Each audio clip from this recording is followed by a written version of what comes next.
Eu falei, acho que foi na quarta-feira da semana passada, que nós estivemos na casa da irmã Helenita. Não sei qual foi o dia, foi segunda ou terça-feira. Nós estivemos lá para visitá-la, afinal de contas, fazia 10 dias, né, que tinha perdido o esposo. E eu, de certa forma, brinquei com ela, depois na hora da saída, e eu disse assim: irmã Helenita, eu acho que o pastor precisa de uma oração da irmã.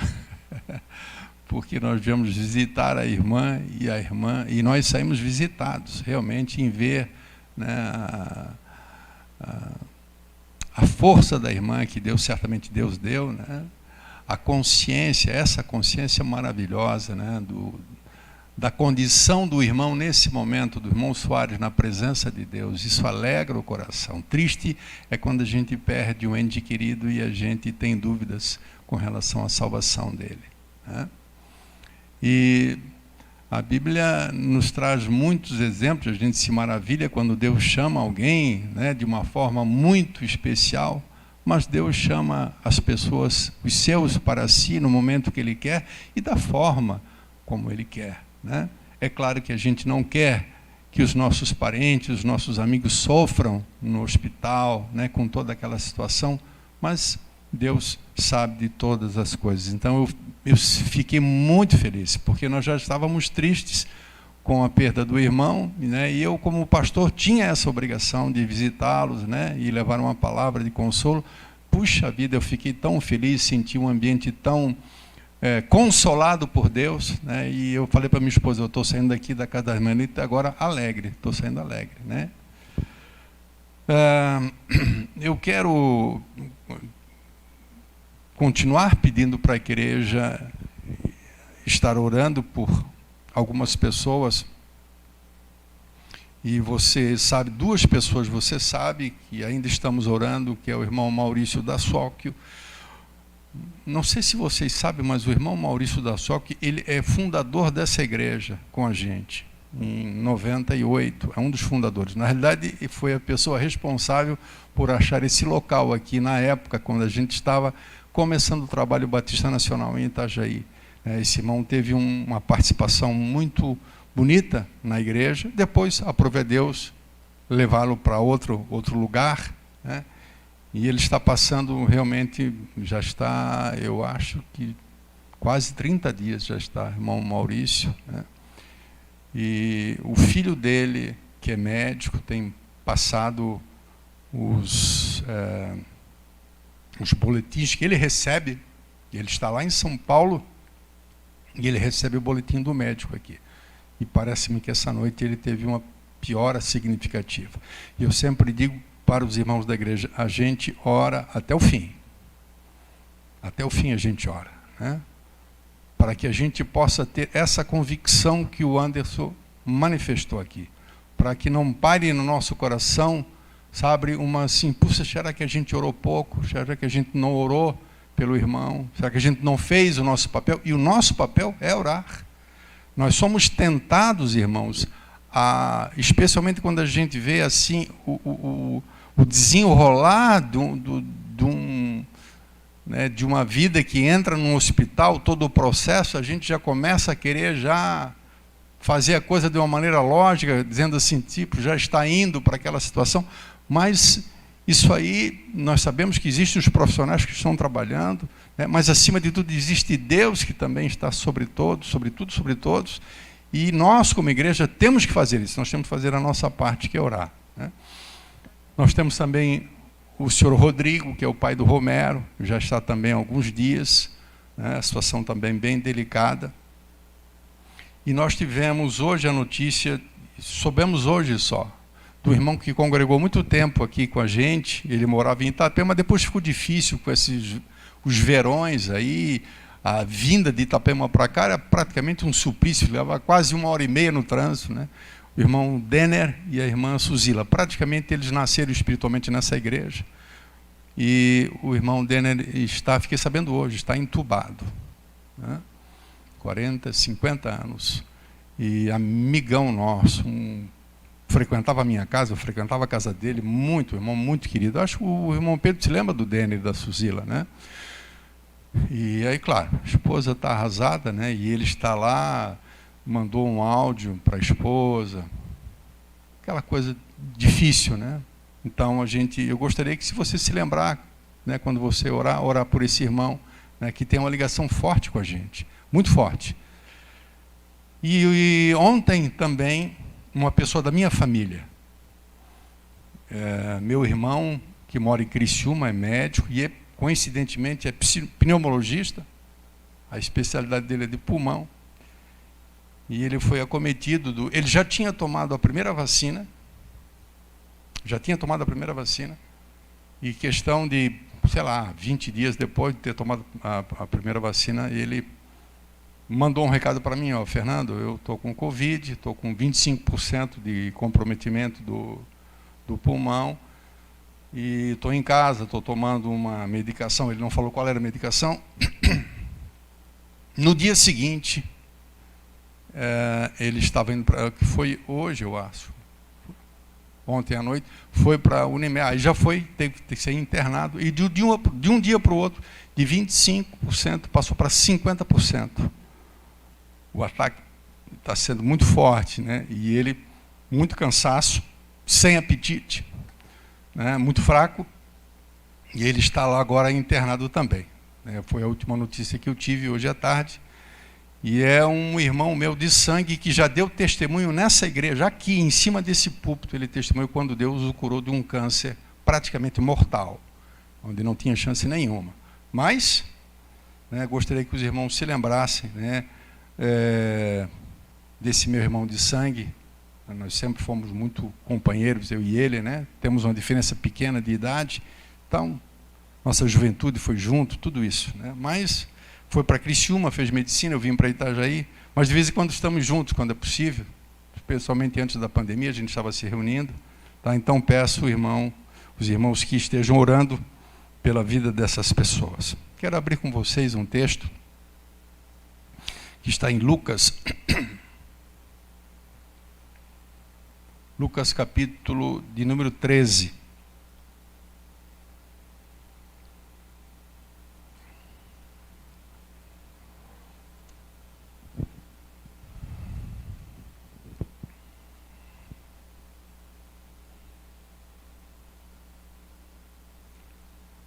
Versículo de número 10. Lucas 13, versículo 10.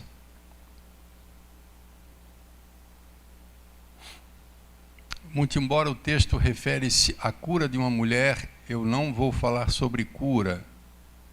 Eu vou falar sobre uma outra coisa, mas quero usar esse texto como um pano de fundo, né, para aquilo sobre o que eu vou abordar rapidamente, se assim o Senhor me permitir. Versículo 10 diz assim: e Jesus ensinava no sábado, numa das sinagogas, e estava ali uma mulher que tinha um espírito de enfermidade, havia 18 anos, um espírito de enfermidade. Esse espírito de enfermidade, irmãos, para você entender claramente, é um demônio, tá? Não é a enfermidade, é um espírito que traz consigo a enfermidade. Então era um demônio. Há 18 anos. E ela andava curvada. Na minha avaliação, essa mulher que andava curvada não era uma mulher corcunda, uma mulher, né, era uma mulher curvada a tal ponto de ser totalmente impossível, né? O seu caminhar era muito dificultoso, e você vai entender por quê, certamente, né? A ponto de chamar a atenção de Jesus, né? Porque é normal as pessoas com uma certa idade depois ficar um pouquinho, né, curvadinho, né? Isso é normal, principalmente a gente que já está ficando mais velhinho, daqui a pouco já começa a dar uma encurvadinha, né? Mas aquela mulher, eu acredito que ela tinha um problema sério, né? Em Florianópolis, há muitos anos atrás, tinha um homem assim.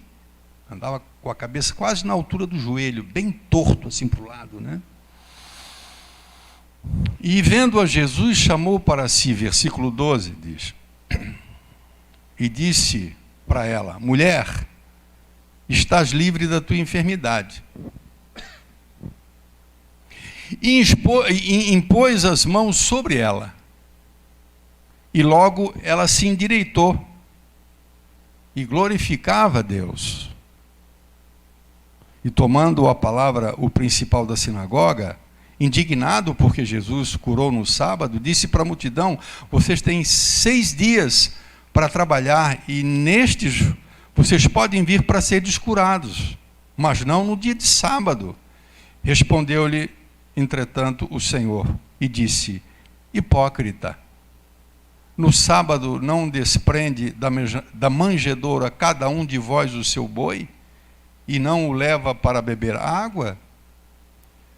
Não convinha soltar desta prisão no dia de sábado esta filha de Abraão, a qual há 18 anos Satanás mantinha presa? E dizendo ele isso, e todos os seus adversários ficaram envergonhados, e todo o povo se alegrava por todas as coisas gloriosas que eram feitas por ele. Por que eu digo que não vou pregar sobre cura? O propósito realmente meu, a intenção não é falar sobre cura, especialmente cura física. Mas eu quero usar este caso, este fato, como um pano de fundo para aquilo que eu pretendo rapidamente abordar, porque como todas as pessoas, essa mulher tinha um caminhar. Todas as pessoas de alguma forma caminham em algum momento do dia, né? Nós temos 2 pernas para nós caminharmos, para nós andarmos. Mas o caminhar daquela mulher, ele não era um caminhar normal, porque quando ela caminhava, o seu olhar não estava na direção certa. Eu não sei se você consegue mais ou menos visualizar o que o pastor está dizendo. Você imagina uma pessoa totalmente encurvada, a dificuldade que essa pessoa tem ao caminhar de colocar os seus olhos na direção certa, né?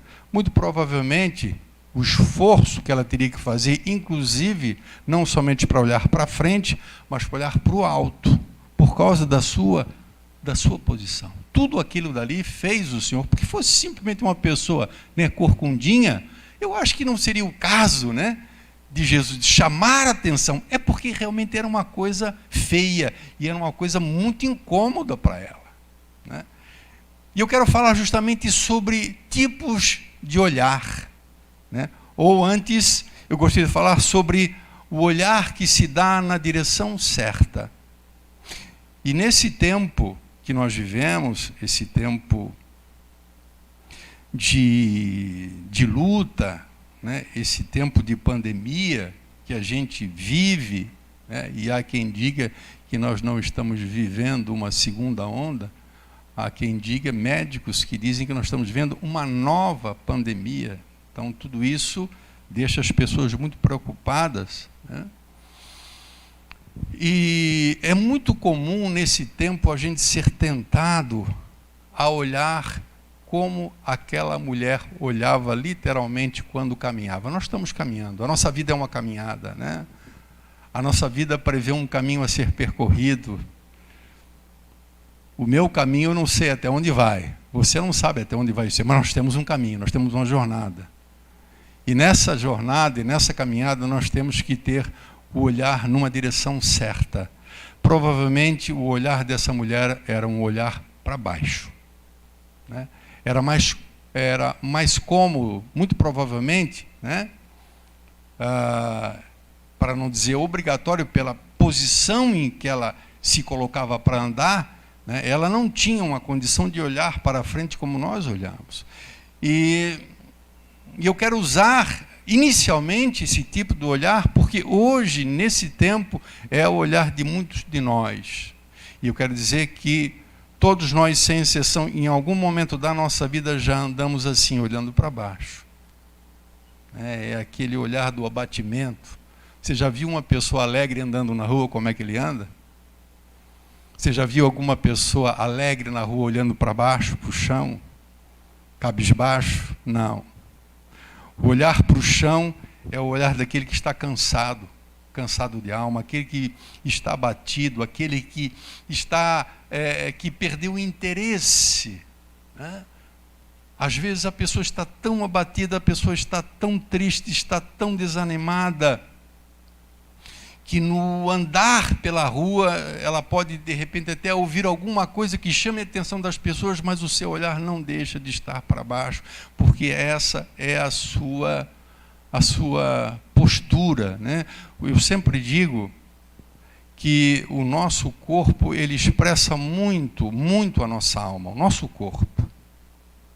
O nosso corpo, toda a alegria que nós manifestamos, nós podemos manifestar sempre através do corpo, né? Podemos saltar, podemos pular, podemos rir, podemos levantar o braço, né? Só a nossa face em si já manifesta os nossos sentimentos e as nossas emoções, né? Quando se está irado, você pode não falar uma palavra, mas se você olhar para alguém que você conhece e no rosto você vai ver que a pessoa está irada, só no olhar. Nem na boca, no rosto, nos olhos, você consegue identificar. O corpo, ele bota para fora aquilo que está dentro, né? Por isso que você percebe o cansaço, o desânimo, né? O abatimento de uma pessoa que se sente abatida, né? No próprio andar. Então é aquele olhar para baixo. É o olhar para o chão. E o chão, normalmente, irmão, não é o lugar de quem está de pé, é o lugar de quem está caído, né? O chão é o lugar dos derrotados. E nós não podemos jamais nos esquecer, muito embora a gente em algum momento ande assim, e quem disser que não andou assim há algum tempo, mente, porque dependendo da pressão, da luta, da tribulação que nos assola, nós somos tentados a sermos vistos pelas pessoas cabisbaixo, né? O que é isso, rapaz? Andando cabisbaixo? O que está acontecendo? Né? As pessoas percebem, Mas eu fico feliz, porque da mesma forma como Jesus Cristo se dirigiu àquela mulher, e ele percebeu o problema literal dela, físico, né? E ele coloca a mão sobre ela e endireita o corpo daquela, ela se endireitou, né? Diz o versículo 13, impôs as mãos sobre ela e logo se endireitou e glorificava a Deus. Então uma vida que andava encurvada, uma vida que andava olhando para o chão, de repente Jesus, através do seu toque, endireita, eu diria, mais do que o corpo, Jesus endireita o seu olhar. E muitos de nós precisamos, todos nós, precisamos da graça de Deus, nós precisamos do consolo de Deus, nós precisamos da força de Deus, para que a gente não venha se entregar, né, a tudo aquilo que está nesse momento tentando nos abater. Que Deus levante os nossos olhos, que Deus levante a nossa cabeça, que Deus nos faça olhar para frente, que Deus nos faça olhar para a direção certa. Amém? Jesus Cristo, Ele é o mesmo, aquele que há 2000 anos atrás endireitou a posição daquela mulher física, e muitos de nós precisamos, né? Eu confesso que muitas vezes eu me apanho assim, sabe? Um pouco cabisbaixo, um pouco preocupado, né? E quando eu busco o Senhor, evidentemente eu encontro isso, né? Normalmente, quando a gente dobra os joelhos diante de Deus, a gente chega um pouco encurvado. Mas quando a gente levanta da nossa oração, a gente levanta mais ereto. A gente levanta mais confiante. E o nosso olhar, ele muda de direção. Muitas pessoas nesse tempo, especialmente um tempo onde existe muita competitividade entre as pessoas, onde nós vivemos um tempo de muita disputa, profissional, disputa até mesmo, quem sabe, entre igrejas, né? Entre ministérios. Né? Vocês conhecem um pouco a história. Nós aqui acho que não temos na nossa cidade, mas o Evangelho a nível mundial narra muitas histórias de disputas ferrenhas, né? De pregadores, de pastores. Então, se por um lado existem pessoas que estão desanimadas, estão cansadas e abatidas com o olhar para baixo, também é verdade que existe hoje uma grande soma de pessoas que estão olhando para os lados. É um olhar diferente. Não é somente um jogo de palavras isso. Eu não estou fazendo simplesmente um jogo de palavras. É porque a circunstância é diferente. Né? Aquele que está olhando para o chão, ele está olhando para o nada. Ele não tem interesse. As pessoas que estão olhando para o lado, eles estão olhando muitas vezes para se comparar. Então, esse olhar lateral, ele pode envolver muita coisa, ele pode envolver competição, ele pode envolver comparação. Quantas vezes nós perdemos o foco? A palavra hoje em moda é o foco. Você tem que ter foco, né? E muitas vezes nós perdemos o nosso verdadeiro foco, que nós vamos ver qual é, porque nós somos distraídos por coisas que estão à beira do caminho. Né? O nosso caminho, irmãos, é nosso.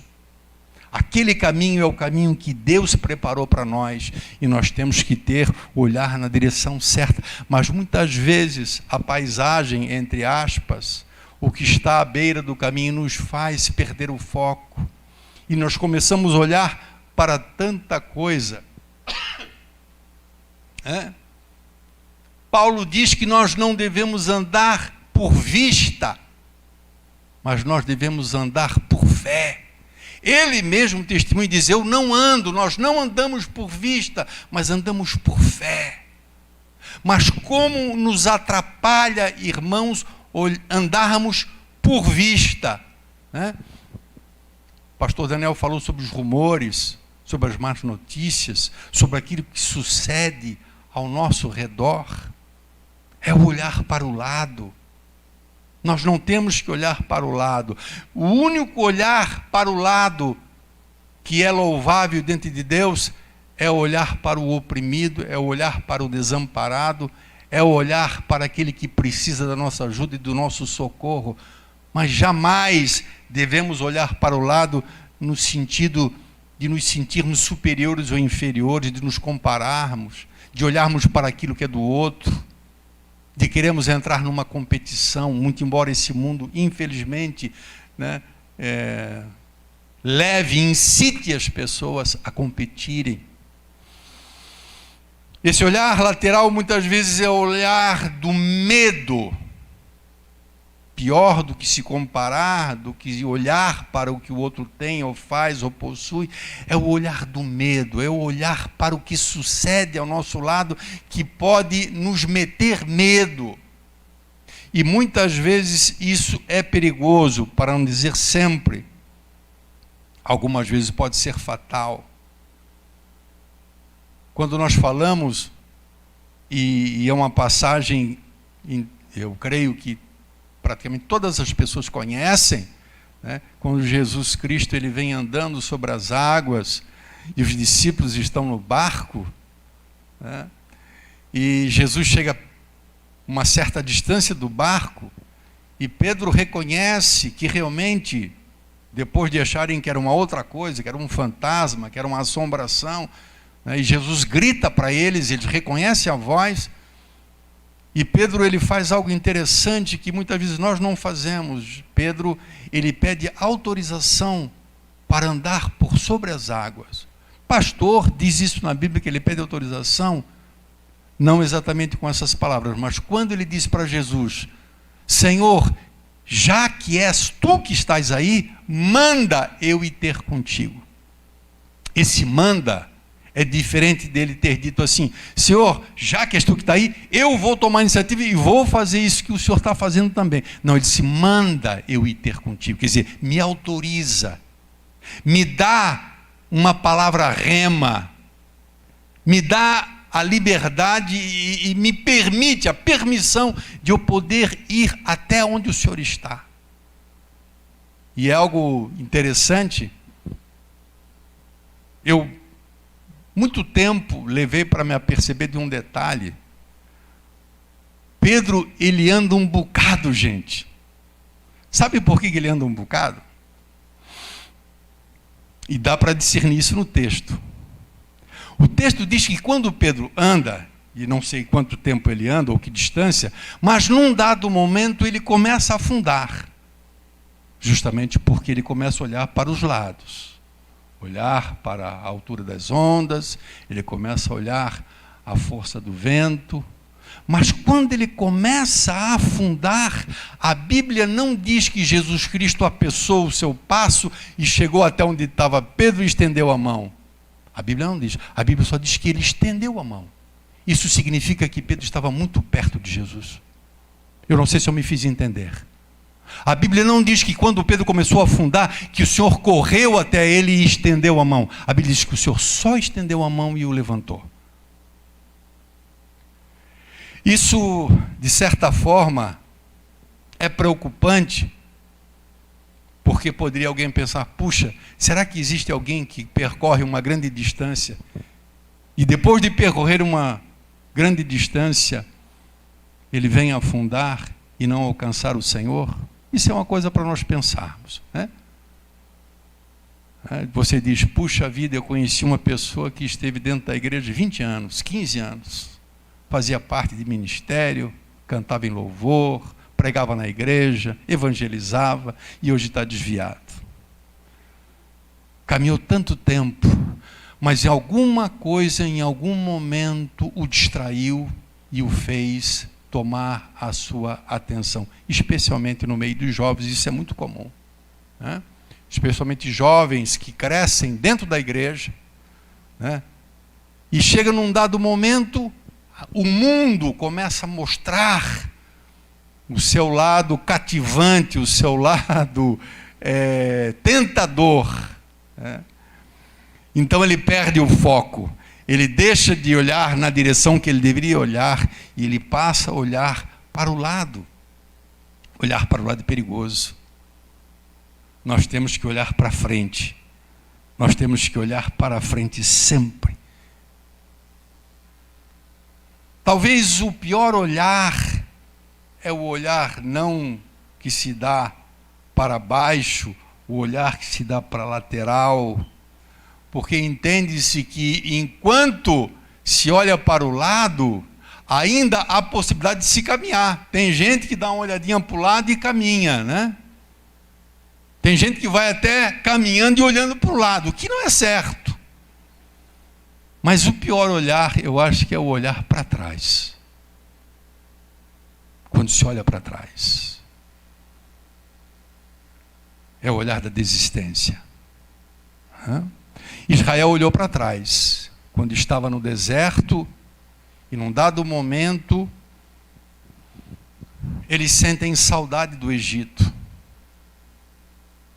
Eles sentem vontade de olhar para trás. Olhar para trás é olhar para o passado. Olhar para o passado recente, olhar para algo que ficou para trás. Pode ser o olhar da perda. Aquilo que perdemos ficou para trás. Muitas coisas que nós perdemos, nós não podemos mais recuperar. Os nossos entes queridos que nós perdemos, nesse momento, nós só encontraremos na glória. Aqui nós não temos como tê-los de volta. Olhar para trás. Israel, num dado momento, teve essa atitude, muito embora tenha sido liberto do cativeiro, de uma condição de escravidão. Deus fez todos aqueles milagres, o nome de Deus foi exaltado, grandes sinais Deus fez no meio do povo, e quando já estavam a caminho da terra prometida, num dado momento, eles olham para trás. Eles se lembram da condição que eles tinham, começaram a se lembrar das comidas que eles comiam lá no Egito, E isso desagradou o Senhor. Acho que é o olhar que mais desagrada o Senhor. Jesus disse que aquele que bota a mão no arado e olha para trás, a minha alma não tem prazer nele. Nós temos que fazer como Paulo. Nós temos que nos esquecer das coisas que ficam para trás e temos que prosseguir para o alvo. Paulo diz: esquecendo-me das coisas que para trás ficam, sigo para o alvo. A nossa direção, o nosso olhar tem que ter uma direção certa. Jesus Cristo, ele num contexto semelhante, ele dá um toque nos seus ouvintes e ele diz: lembrem-se da mulher de Ló. Lembrem-se da mulher de Ló. É o grande exemplo de uma pessoa que olha para trás. Os anjos de Deus chegam na cidade, falam com Ló e dizem para Ló: depressa, Ló, sai dessa cidade, porque nós vamos destruir essa cidade. Mas nós não podemos fazer absolutamente nada contra essa cidade enquanto você estiver aqui. Apressa, porque Deus tem pressa em destruir essa cidade. Os genros de Ló acham que ele está de brincadeira, não acreditam na conversa. Muitas pessoas nos nossos dias não creem nas profecias bíblicas daquilo tudo que está preparado, que nós sabemos que mais no futuro, mais à frente ou mais proximamente que a gente possa imaginar, vai acontecer coisas. E muita gente não crê. Muita gente fala que os crentes nesse aspecto são fatalistas, são negativos, são derrotistas. Não, nós queremos na palavra de Deus. E nós sabemos que coisas tremendas estão já preparadas por Deus que vão acontecer. As coisas vão acontecer. E Deus iria destruir, como efetivamente destruiu essas duas cidades. Os genros dele acham que ele está brincando. Mas ele apura, o anjo apura Ló. Sai rápido. E não olha para trás. É uma mensagem linda para nós, para esse tempo. Talvez mais do que nunca, este é o tempo de receber a mensagem da mulher de Ló. Ló sai com a esposa e com as filhas e o anjo diz: corre para aquela cidade. Não olha para trás. Mas num dado momento a mulher de Ló para e olha para trás. A Bíblia não fala nada sobre o que ela pensou, sobre o que havia no coração dela, mas seguramente alguma coisa prendia aquela mulher, aquela cidade. Isto fala de uma mensagem totalmente avessa ao que grande parte hoje temos ouvido em muitos lugares. A mensagem de Deus é no sentido de nos preparar, não para este mundo e não nos apegarmos a este mundo, mas nós somos tentados a nos apegarmos a este mundo. E quando vemos uma ameaça de termos que deixar esse mundo por alguma razão, por isso que eu digo que esse tempo é um tempo muito favorável e propício para essa mensagem. Quantas pessoas nesse momento estão se entristecendo, porque estão demasiadamente apegados a este mundo, a essas coisas. Que Deus nos dê 100 anos, viu, irmão? Sério, do fundo do meu coração. Que Deus nos dê 100 anos. Que Deus nos dê muitos projetos. Que Deus nos dê muitos sonhos. Que Deus nos dê muitos planos. E que Ele nos dê tempo de vida para cumprir. Mas, irmãos, se soar a trombeta, tem que se desapegar. Isso foi o que aconteceu com a mulher de Ló. Mulher, certamente, na minha interpretação, certamente, essa parada e olhar para a cidade, um olhar, sabe, de tristeza, um olhar de perda, um olhar de uma coisa assim, tipo de um rompimento, de um desligamento forçado. Sabe quando você corta uma parte do seu corpo que traz essa dor, porque você está muito ligado, é a parte do seu corpo, cortar uma mão, cortar um pé, amputar. Talvez o desligamento daquela mulher da cidade de Sodoma e Gomorra, das duas cidades, daqui onde eles moravam ali, representasse isso. E ela não queria. Por isso Jesus, lembre-se da mulher de Ló. É o olhar para trás. Eu digo que esse tempo, no meu modo de entender, é um tempo muito propício, né? Especialmente os jovens, irmãos. Especialmente os jovens, que ainda têm mais sonhos do que os velhos, que têm mais projetos do que os velhos, né? Outro dia eu estava falando para uma filha minha, eu disse, minha filha, o teu pai já criou os filhos. Não estou falando isso de brincadeira não, irmão, e não é hipocrisia, Deus sabe que eu falo verdade. E uma coisa que eu quero dizer para você, talvez uma das grandes respostas, pense no que eu vou dizer, uma das grandes respostas para nós passarmos tanta luta neste mundo, porque crente que é crente, irmão, passa luta, não é verdade? Crente que é crente de verdade, irmão, onde o mundo espiritual olha para ele e vê a marca de Deus nele, meu irmão, ele é visado. Não tem crente que não passa luta. Todo mundo no mundo passa luta, mas o crente ele é muito visado. E às vezes a gente diz assim, puxa Deus, por que tu permites isso que eu estou passando? Puxa Deus, mas isso que eu estou atravessando, sabe?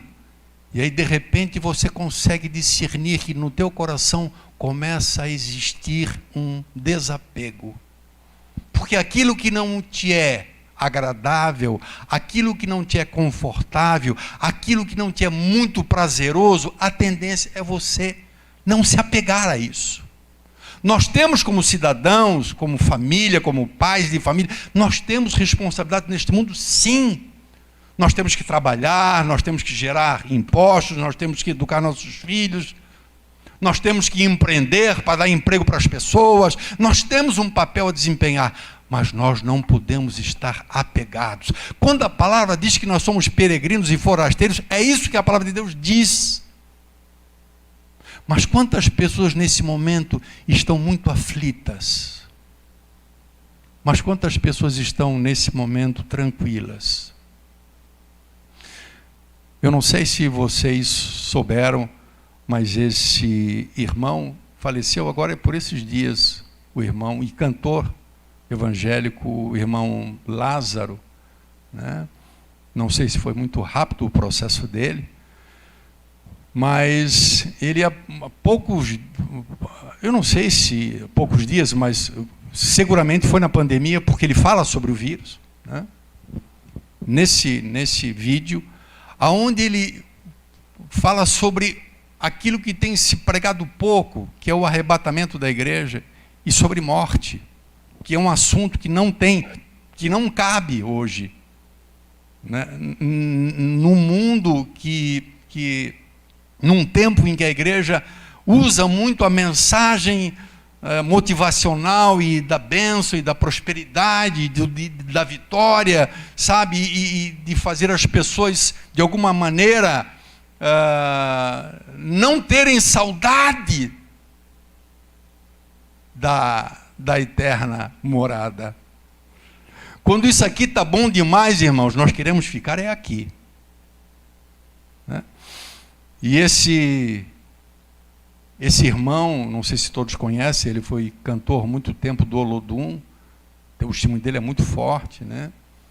E hoje eu vi não sei qual foi o grupo que eu entrei, e aparece ele, sabe, Gauchinho, ele de lado assim, deitado de lado, né, com o caninho aqui no nariz, já internado.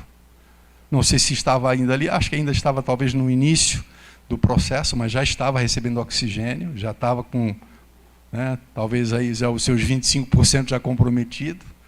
E uma enfermeira pelas costas cantando um louvor, coisa linda, uma voz linda da moça, uma enfermeira. E ele com um sorriso, irmão, mas o semblante daquele irmão, né? Sabendo que exatamente poderia acontecer o que efetivamente aconteceu. E você via um sorriso na face de Lázaro. E de repente ele começa a cantar junto com a enfermeira. Ele encosta para ela, ele abre, ele esboça um sorrisão grande, né? Aquela boca grande, aquele sorriso brancão, né? Em contraste com a pele dele, e ele começa a cantar, né? Poucos dias depois, o Senhor o leva, né? Então, esse tempo é um tempo muito bom para nós refletirmos sobre isso, né? Evidentemente, pessoas que cresceram recebendo, me perdoe Deus se eu estou sendo injusto, ou estou sendo até antiético, né? Mas a igreja precisa ser preparada e precisa ser ensinada sobre isso. E ele dizia no áudio, não tem se pregado sobre arrebatamento, não se fala sobre estar preparado para a morte. Ele diz assim, Deus escolhe os seus. Ele falou agora, sei lá, quantos dias atrás aí, Deus escolhe os seus. A gente sempre se lembra de Elias, né? Que foi tomado numa carruagem de fogo, né? A gente se lembra de pessoas assim, ou Moisés, né? Que Deus disse, olha, Moisés com 120 anos, com todo vigor, enxergando que nem um lince, com olhos de águia. A Bíblia diz que os seus olhos não escureceram, ele não perdeu um vigor, com 120 anos. E Deus diz, Moisés, sobe no morro, porque tu vai morrer ali. Sabe o que ia acontecer, irmão? Ele ia chegar lá, ele ia olhar, e Deus... E ele simplesmente apagava como uma vela, não ia ficar... Sabe, ia ser uma coisa assim, Deus simplesmente ia retirar o fôlego de vida de Moisés. Mas às vezes não é assim que Deus leva alguém. E ele fala sobre isso, mas ele fala com uma naturalidade, né? Mas alguém evidentemente que foi preparado para isso. Eu temo muito que a nossa geração não esteja sendo preparada para esse momento, né? Eu temo que o que as pessoas querem simplesmente ouvir é mensagem motivacional. É claro que a gente sempre busca motivar as pessoas, né? E você vai ver como devemos, né? Mas nós sabemos que isso faz parte. Eu digo, estava dizendo agora, falei para minha filha, filha, o pai está tranquilo, eu fiz a minha parte, acho que trabalhei um bocado no Evangelho, desde convertido, desde novo, trabalhei na Donep, implantei capítulo, fui presbítero na igreja onde servia, pregava na igreja, começamos esse trabalho, sabe? E fiz tantas coisas, construí uns prédios, já fiz. Então, né, se o Senhor me levar, eu estou pronto, eu falo isso, né? Se acontecesse alguma coisa, vocês podem guardar esse vídeo, depois vocês mostram, né? Sério, irmão, estou falando. Mas a gente é preparado por Deus para isso, irmãos. Outro dia eu tenho passado um tempo bem difícil. Meu filho, minha esposa sabem, acho que alguns filhos meus sabem. É um momento difícil que eu estou atravessando, né, pessoal, interiormente, né? E eu falando com Deus sobre, né, sobre essas lutas que a gente passa, que os irmãos passam, porque não é só a nossa luta, é a luta dos irmãos, como o pastor, a gente abraça, a gente sente junto, né? E falando com Deus sobre como está difícil, como vai ficar mais difícil ainda para a igreja, eu tenho certeza absoluta. Quando eu dizia esses 5 anos atrás, as pessoas torciam o nariz. Hoje você vê pregadores grandes já falando isso. Aí a turma já começa a ouvir.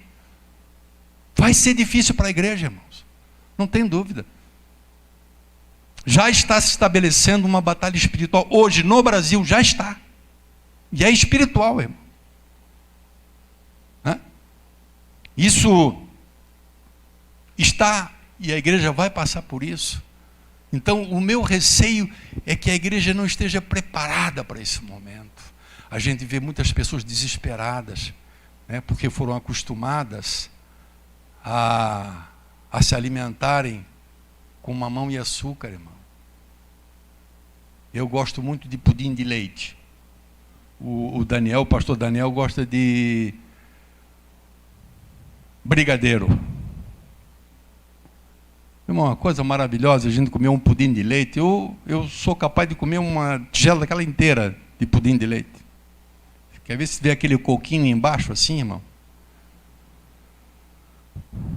Mas aquilo não é nutritivo, irmão. Aquilo só traz prazer para gente gulosa como eu e como o Dani, formigão que gosta de doce. Isso é uma maravilha. Hã?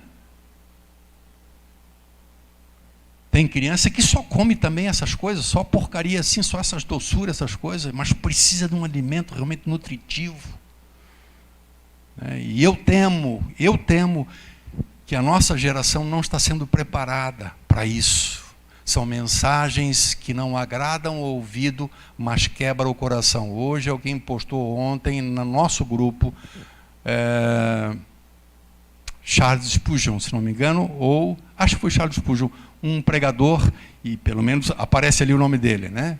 Que a verdadeira pregação é aquela que desagrada aos ouvidos, mas quebra o coração, né? E fala a verdade. E fala a verdade. Claro que o olhar certo não é para baixo, o olhar certo não é para os lados, o olhar certo não é para trás, o olhar certo é para Cristo. O olhar certo é para frente. Prosseguir para o alvo, é o olhar de Paulo, é o olhar da determinação, é o olhar da perseverança, é seguir avante, mancando, irmão, mancando, não tem problema. Está mancando? Irmão, sabe? Ou vai dizer que não manca de vez em quando? Claro que manca. Tem momentos que a caminhada é difícil. É o olhar de Paulo. É o olhar de Josafá. Eu quero coroar, né, essa mensagem com esse texto do rei Josafá. Diante de uma adversidade, mas ele dizia que o olhar dele estava não no exército inimigo, o olhar dele estava na pessoa de Deus. É um texto que se encontra em 2 Crônicas, capítulo 20, 2 Crônicas 20, versículo de número 12, a oração de Josafá diante do grande adversário, o grande exército, né, esse grande obstáculo na vida, na história da nação de Judá, que aparece para tentar destruir a nação. E aí esse rei, grande rei, homem de Deus, temente a Deus, diz assim para Deus: ah, Deus nosso, por acaso não os julgarás? Porque em nós não há força. Existem momentos, irmãos, eu sei o que falo, que nós caminhamos sem força. Eu não sei se você já caminhou sem força. Caminhar espiritualmente, a vida, prosseguindo, os dias passam, as horas passam, os dias terminam, você coloca a cabeça no travesseiro e você diz: como é que eu cheguei até aqui agora? Sem força. Mas você está indo, você está caminhando.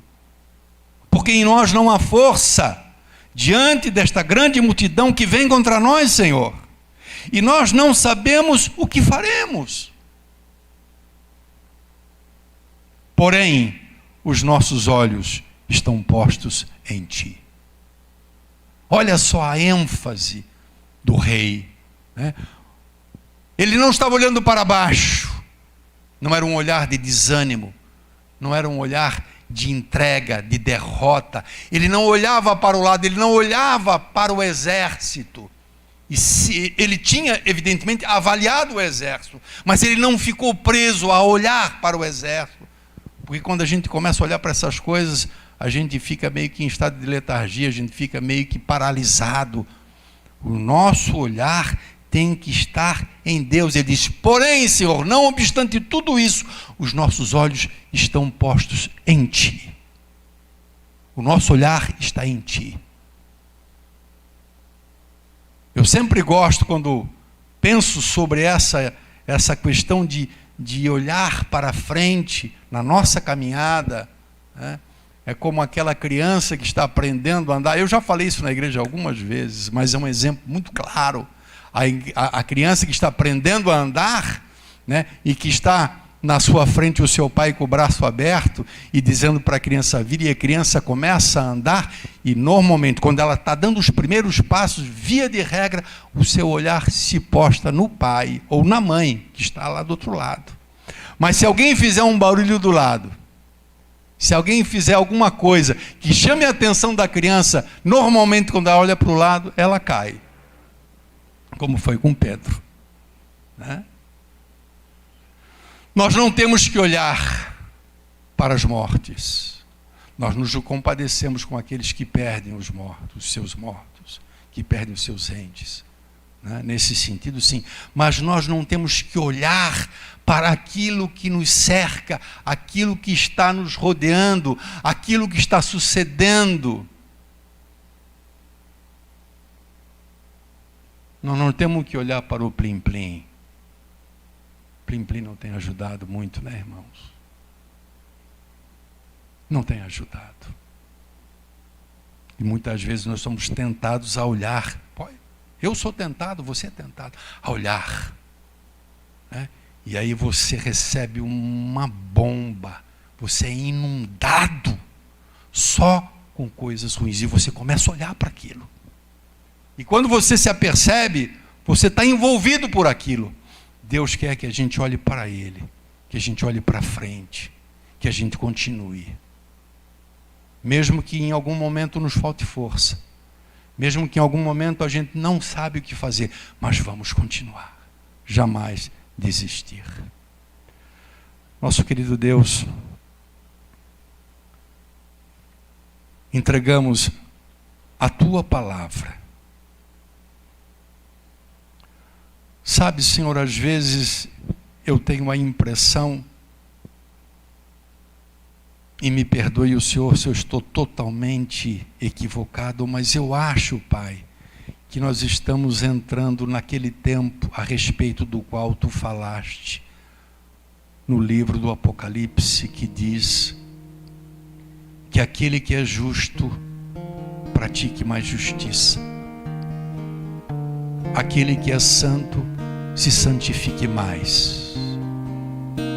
E a mesma palavra Tu dizes: aquele que é injusto pratique mais injustiça, e aquele que está sujo, suje-se mais. Às vezes meu coração, Pai, ele é tomado por essa sensação, por tudo aquilo que temos visto, pelo caminho, Senhor, que tem tomado grande parte da igreja. Sabe, Pai, às vezes tenho a sensação de que os Teus devem Te buscar mais, e aqueles que estão sujos vão se sujar cada vez mais. Que não seja essa a realidade, e que não seja essa, Senhor, o tempo demarcado por Ti para que isso suceda. Que os nossos olhos ainda possam ver, Pai, as portas das igrejas, pessoas adentrando e ouvindo a Tua palavra e se convertendo, Pai. Que neste tempo ainda possamos ver vidas renascendo. Que esse tempo ainda, Senhor, nós possamos ver missionários desempenhando o seu papel e alcançando almas para Cristo. E sim, aqueles que já são alcançados, sim, esses também se purifiquem mais. Te peço que neste tempo, Pai, o Senhor trabalhe muito em nosso coração, e que possamos fazer uma autoavaliação do quanto, Senhor, estamos desejosos daquilo que Tu tens preparado para nós, e do quanto estamos apegados a esta terra, a este mundo, a estas coisas. Se o Senhor, segundo a Sua vontade, nos deixar nesta terra ainda muitos anos ou alguns anos, Te peço, Senhor, que sejam anos abençoados. Abençoa Teus filhos, ó Deus. Realiza, Pai, eu Te peço o desejo do coração dos Teus servos. Que cada filho Teu e filha Tua, Pai, possa perceber em sua vida a tua bênção. Mas nos prepara, Deus eterno. Gera em nosso coração, Pai, um desejo maravilhoso de priorizar aquilo que está sendo reservado e preparado para nós, que há de se concretizar no dia que fomos arrebatados, ou no dia que o Senhor nos levar. Em nome de Jesus Cristo, Deus, mais uma vez fazemos menção e pedimos o teu consolo, o teu conforto, Pai, sobre os familiares daquelas pessoas que ainda estão lutando pela vida nos hospitais. Tu és o Deus maravilhoso dos impossíveis, Tu és o médico dos médicos, e eu sei que Tu podes visitar, Pai, cada lugar, fortalecendo os corações daqueles que estão à espera dos seus entes, e tocando, Pai, no corpo físico daqueles que estão doentes. Mas acima de tudo, Deus maravilhoso, cumpra-se o Teu querer, em nome de Jesus. Amém? Glória a Deus, aleluia. Meu amado, meu irmão, minha irmã, que Deus te abençoe, que você tenha uma semana na presença de Deus. É tempo mais do que nunca de buscarmos o Senhor. Ouça o que o pastor está dizendo. Mais do que nunca precisamos orar. Orar por nós mesmos, pelos outros também, mas por nós mesmos, para que possamos atravessar esse vale, que possamos chegar até o fim, amados, mancando ou andando direito, mas que chegamos até o fim. Amém? Glória a Deus. Vá na paz do Senhor.